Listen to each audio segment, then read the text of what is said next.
Yo guys, welcome back to part 3 in this tutorial on continuous integration, continuous deployment. Welcome back to the series. In this one, I'm going to be talking about code deploy. So just to wrap up the previous clip, we talked a little bit about code build and how to build and test our code. But in this one, we're going to be talking about code deploy. Now, these services are not tightly coupled in any way. You can just use code build to just do building and testing and not use any of these other specific code developer-friendly tools. But they work so well together that that's sort of what I wanted to show in this whole tutorial series as well, about how well these tools actually work together. So we're going to dive into code deploy now, which, as you probably guessed, is responsible for deploying the code that you may have tested or built it in the previous step. Again, it's just picking up things from S3. So you can, any way that you might get something to S3, it can deploy it for you to any environment. So that's a really cool part. So this is the main page here. And of course, we're doing all this in the GUI, but you can do all this in CloudFormation as well. I'm just going to call our deployment Flaskerino, and I'll make an application deployment group called Flaskerino, and we'll call it staging. So we're going to have 2 deployment groups, one for production and one for staging. Okay, so going down to deployment types here, we have 2 types that are available at the moment. We have the in-place deployment type, and we also have the blue-green deployment type. So an in-place deployment, you can kind of think of it in a more sort of basic traditional sense. You have your application running, a deployment comes along, it deploys over the top, right? Simple as that. Maybe it makes a new file structure, a little bit of a directory change, and then just sort of points the web server or whatever it is at that new file location. So a very simple sort of thing there. You can do some sort of more complex additions there, where you might take the instance out of the load balancer, deploy your application, make sure your health check validates at that point, and then maybe add it back into the load balancer. So that's what you can do in the in-place deployment. It is fine for like 90% of scenarios. But you also have the idea of blue-green deployments, where you have maybe your blue deployment that is like your incoming deployment, right? And you have your green deployment that is sort of already running. So your environment that's already running, so it could be like 6 instances behind a load balancer. That's your green environment that's already running. And then a new version comes along, which is your blue environment, and it spins up the same amount of instances that might replicate your green environment here.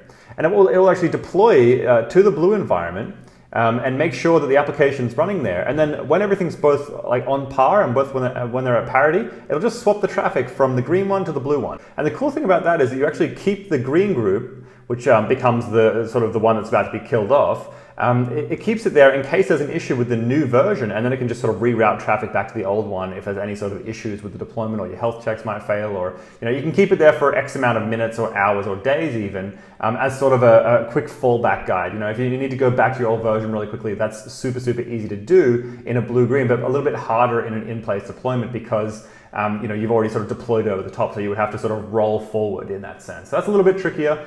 I think a blue-green is what we're going to be using in this example because to be honest, it's my preference, and I think it's the best way to go for deploying because you're sort of deploying immutable infrastructure, right? Every time you have a new version, you bring up new servers, and while that does take a little bit longer, I think it's a lot more safer, and you get a lot more out of the immutable infrastructure concept and things like user data, and not having to worry so much about configuring your instances with configuration management as they go along. So everything's nicely packed into the image. So we're going to be using blue-green here. There's a whole lot of reading you can do on blue-green or in-place deployments, so have a read of these if you're unfamiliar with them, but we're going to be using blue-green here. So then we have to choose some environment configuration settings. So what I can do is just automatically copy the auto-scaling group. So with blue-green, I get to open up some new sort of settings here. And so what I want to do here is I have an auto-scaling group that's actually running my current workloads, right? My green workloads that are already running and everything's good. So when a blue one comes along, it's just going to take a copy of this and make a brand new one. So it's going to be identical. That's the really awesome part about this, is that you just have an identically created auto-scaling group.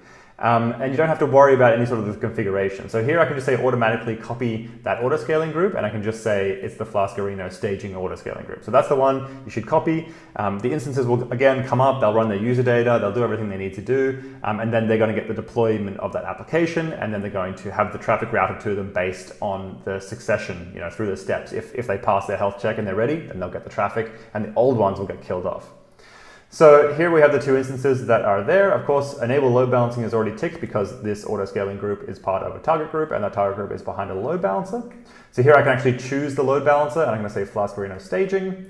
And here I have some more deployment settings, right? So I can either choose to reroute the traffic immediately, or I can have deploy to 1 instance at a time. There's a few settings that I can change here. So I might go ahead into the deployment settings here over on the right and change some of these. So So rerouting the traffic immediately, I'm fine with that. So once we have our blue group come online and get the deployments and they all pass health check, I'm happy to reroute the traffic to that blue one, and it's going to become the current green one. Right? It's going to become the new green one after the traffic's routed. So we want that to happen as soon as possible. And here you get to choose some things like the deployment configuration. So you can either choose like one instance at a time gets the application, or all the instances at the same time get the application, or half at a time. So I like the idea, when we're talking about blue-green, it makes sense to me anyway to just do all the instances at once, right? Because the group in itself, the whole like 6 of them or whatever it is, 2 in this case, they all have to be healthy and they all have to have the application running for the whole thing to pass, right? So there's no sort of benefit, in my opinion, at doing one at a time if we're just going to sort of keep traffic going to the old green one while we're sort of setting up this new blue one, and then only once they're at parity will it reroute to the blue one, thus making it the new green one. So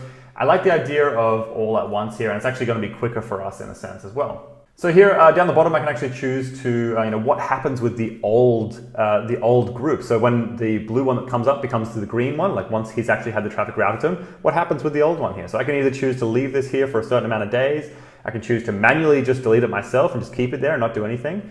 Or we can set a timer here that just says wait an hour and then delete it. So this is really cool. I'm just going to leave this default though, and it will delete it for me once the new one is receiving traffic and the old one is not receiving traffic. So I'm going to go with the idea here that I'm not going to need to roll back. But you should be wary of this sort of thing. You might need to think about your rollback strategy. What happens if you do want to reroute traffic back to your old auto-scaling group in that sense? So down the bottom here, I'm just going to choose a service role that's associated with CodeDeploy. Again, that's going to sort of have permissions to use the CodeDeploy resources as required. My EC2 instances do have the ability to interact with CodeDeploy, or CodeDeploy has the ability to interact with them, I should say.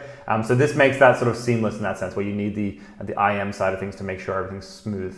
So that's pretty much it, guys. I can just hit create application and away we go, right? This is all set up now, and it says, okay, the application's been created, and now you can push in your application. All you have to do is pass in an S3 location, and away you go. So we're not going to be doing that. We're going to set all of this up in code pipeline in the next clip, but the idea stands there, where you have a source file in S3, it can be a zip or whatever, and CodeDeploy can just pick that up and deploy it out to whichever environments are needed. So that's really neat. So here we have our Flaskerino staging that's all set up. You can do a whole bunch of things in here. You can set up alarms that go from SNS into CloudWatch and send emails based on things. You have things like triggers, where you might want to trigger a build on certain things occurring throughout your environment, which is really neat.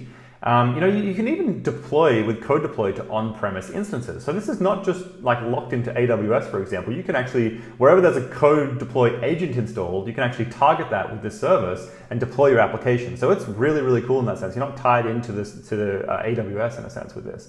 So before we wrap up talking about CodeDeploy, I just want to go through how this looks like in our declarative app spec file, so you get an idea of how you would declare this with your actual repository of code. So here, I've got this opened up here, this app spec file. So you can see here that I specify a few bits of information. I'm specifying the OS type. So of course, this is available for Windows and Linux.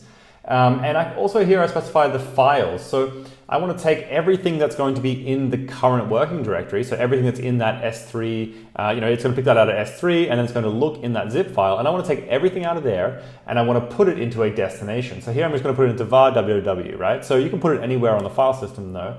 But once it's there, then I have these hooks, right? And now there's a whole bunch of different hooks. You have all sorts of things like application start, before start, after start, before traffic, after traffic, all these things, all these different steps or hooks that they're called, that you can actually sort of implement your own script, right? This is where you actually put your own script. So like we said before, right, you just define this all in a few scripts. And then those scripts just get called in whichever order, and then at the end is your application running and ready to roll, right? So that's the idea. So here we have application stop, which is our first step, which basically is just responsible for stopping the application if it's already running, right? So this will happen on anything but the first deploy, because we need a nice way to sort of stop our application. So then we have the application start. So what needs to be done to start the application? So maybe you do need to install something. Maybe you need to do something before the application is actually up and serving traffic. And then I have a validate server step. So I want to make sure that from inside that one instance, or whatever it is, right? If it's inside each of the instances in the deployment, they should be able to check their own health internally and ensure that they're healthy and they're ready to go. Now they might do that by querying an internal endpoint of their application. So they might be able to just curl localhost and then maybe they have some sort of good to go endpoint or a status endpoint that defines whether or not that service is ready for traffic, or maybe they just do a curl and if they get a 200, they're all good, right? So the idea here is that each of these steps, is executed in that order, and they will finish up and your application will be running. So of course, you define all these steps in scripts, right? In the Linux world, we're going to be using some bash scripts, but you can use Python, you can use whatever. All it is just calling those scripts. And of course, in Windows, you can use PowerShell. So here we have application start, and all I'm doing here is just going to start our Flask app by running Flask. And application stop, I'm just going to kill the process, make sure that PID's not there. Very, very crude, because usually you would use like Apache or Nginx to handle this, but I'm not going to do that for this example. And then I have a validate, so all I'm going to do is just curl, from inside the instance, just curl itself on port 5000, and if index returns 200, then my application is healthy and running. So a bit of a basic check, but you get the idea, right? You can fully define what happens at each step in your deployment phase, just like you could in your build and test phase, to really denote what happens in those steps and to finish up with a fully deployed and functional application. So when we deploy it, it's just going to run through those steps for us. And of course, you can set things like, which user is responsible for running those, the timeout, all sorts of things that are associated with that. So that's pretty much a breakdown of the deployment scripts and how CodeDeploy actually deploys the application. So catch me in the next clip, and we'll talk about tying this all together with Code Pipeline.